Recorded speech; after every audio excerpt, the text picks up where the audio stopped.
All right, thanks, Elaine. First off, in trying to put this together, I really wasn't sure how our specific actions might apply to others. Steve recommended I talk about the project just so you know why we took our actions, so that's about half of the talk. But as they picked the topics, I thought about it, navigating. We are not navigating shortage. We are not in control.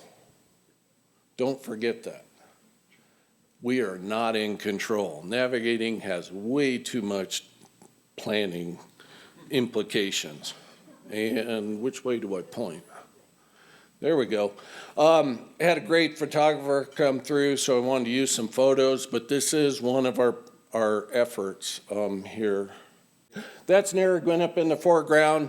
It should be almost full. It is almost full on paper because you're going to see it. It's in McPhee. That's one of our adaptations. Second one, McPhee operates in the top 69 feet. That's about 229,000 acre feet. It should not be this empty. It is almost empty. This is a controlling outtake. That's never good to see that. These photos were taken a few weeks ago. That should be under at least 30 to 40 feet of water. But if you do have a drought, you get to meet a lot of reporters, and occasionally they bring a photographer and you get to play tour guide. We should not be seeing any of that land out in the lake. It should all be buried. So we're having another year where we're starting down near the bottom of the reservoir, and I'll tell you about some of the adaptations we're trying and where we might go in the future that is unknown. So the Dolores project is a traditional reclamation conservation plan. It came in, built a big dam on the Dolores River, and it tried to handle all the local needs, and it really did do a good job in the context of our historic planning. It solidified the senior rights, filled them up for the late season where they didn't have the reservoir storage. It opened up 29,000 of full service acres that reach into Dolores County up north towards Dove Creek. It supplies the Ute Farm and Ranch, 7,600 acres of brand new ground for the Utes. A very productive farm down there that's vertically integrating. Beyond that, coming in late as we did, 77, full NEPA compliance. We have the second largest pool is for the fish downriver, and it secured the local M&I needs. So it did a great job. It was a great plan. It has worked, but given all this variability coming up, I'll get into that. It's not working like we thought. Traditionally, we should have had about 350,000 acre feet coming down. We use about 250. And we carry about 40% of that over. And those reservoirs are all about carryover, at least McPhee is. So you've heard it different ways. We've been bandying this about a decade ago. Some of the leading scientists tried to warn us that stationarity is dead. Stop looking at the past. But if you're a reservoir manager every year trying to figure out where things go, that's just not always helpful. Now, I had a farmer recently come up and now that we've experienced it for a decade or two, everybody's doing that rock or peak or whatever we saw in the mountains, and we're going 100% just ain't what it used to be. And so we're not seeing the results that we've designed around. Now, Dr. Bollinger brought up the 30-year average has gone down. We've used 30-year averages, or reclamation has, for many years. And yet, we're in conditions that we were not designed for. And it brings up all these issues. How do you operate? How do you forecast? How do you plan? All those are important. Specifically for McPhee, it's always those multi-year droughts. There's been a lot of talk of La Nina. We used to have Dr. Klaus Walter up at CU, and there are others that look at these big, more global issues, and yet we still don't have a lot of predictability. If you've ever seen the 24-month study for the Colorado River Basin, I will guarantee you the second year looks like the historical median because nobody has a clue. So where are we going to go?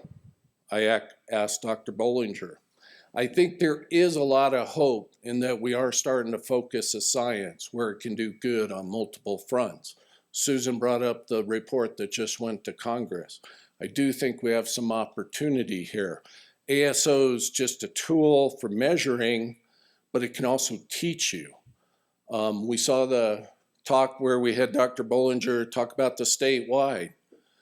All those who have experience down here from our former forecasters, there's a big difference from the southern part of Colorado to the northern part.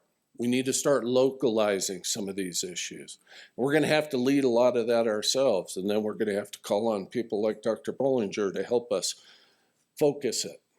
So changing weather patterns, we're experiencing them, but how do you make mid-course corrections? We're all used to this annual cycle. The one that's been bothering us recently is the monsoons. We could cross that one out, and we've noticed it.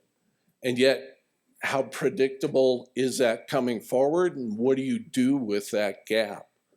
It's still an evolving science or experience.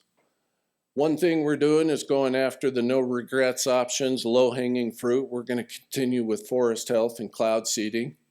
They're not silver bullets, but there are things that need to be done. And there are other actions we can take. Make your focus, whether it's the ecology or the environment or stream management planning, look at what you need to do locally. So the rising temperature impacts, very clear as Dr. Bollinger pointed out, yet this precipitation in the future, we're just not sure where that's going. From a district perspective, no water, no crops, no revenue, no water payments. It wasn't rocket scientists. We saw that one coming. So what are we going to do? Sharing, prior appropriation.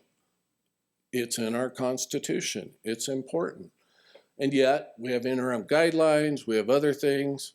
We'll figure out a way forward. We may need funding. I've been watching the Republican in Rio Grande for a decade, and they're still working on it. A drought does ultimately become an emergency drill. You look at the short-term things you can do. You cut costs. You got to keep up the morale, and I will give it to farmers. You talk about a resilient group. I mean, they've learned it through experience, but those gals and guys are tough. But you got to keep your crews going, you learn your hard lessons, and you continue to learn and adapt. I don't have the answers yet, but we keep trying things. Hey, we ran a canal for 3 days last year. Talk about Dove Creek, give it a shot of water. We may have to look at structural changes. What do those look like? I don't know. The Rio Grande and Republican are still working on them. They've got a plan. It's tough getting everybody together on the same page. It's going to take a while, but we're going to get there.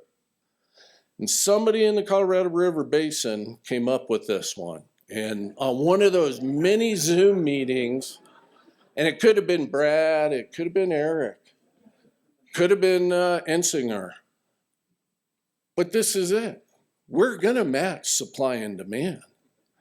Unfortunately, we don't get to design the supply. So I wish I could give credit, but keep that in mind. That will happen. So we're not done. Stay tuned. We don't know where the future is.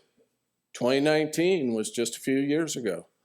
So we're not out of this. We're not giving up. We're learning to adapt and not sure where it's headed, but we'll get there. Thank you.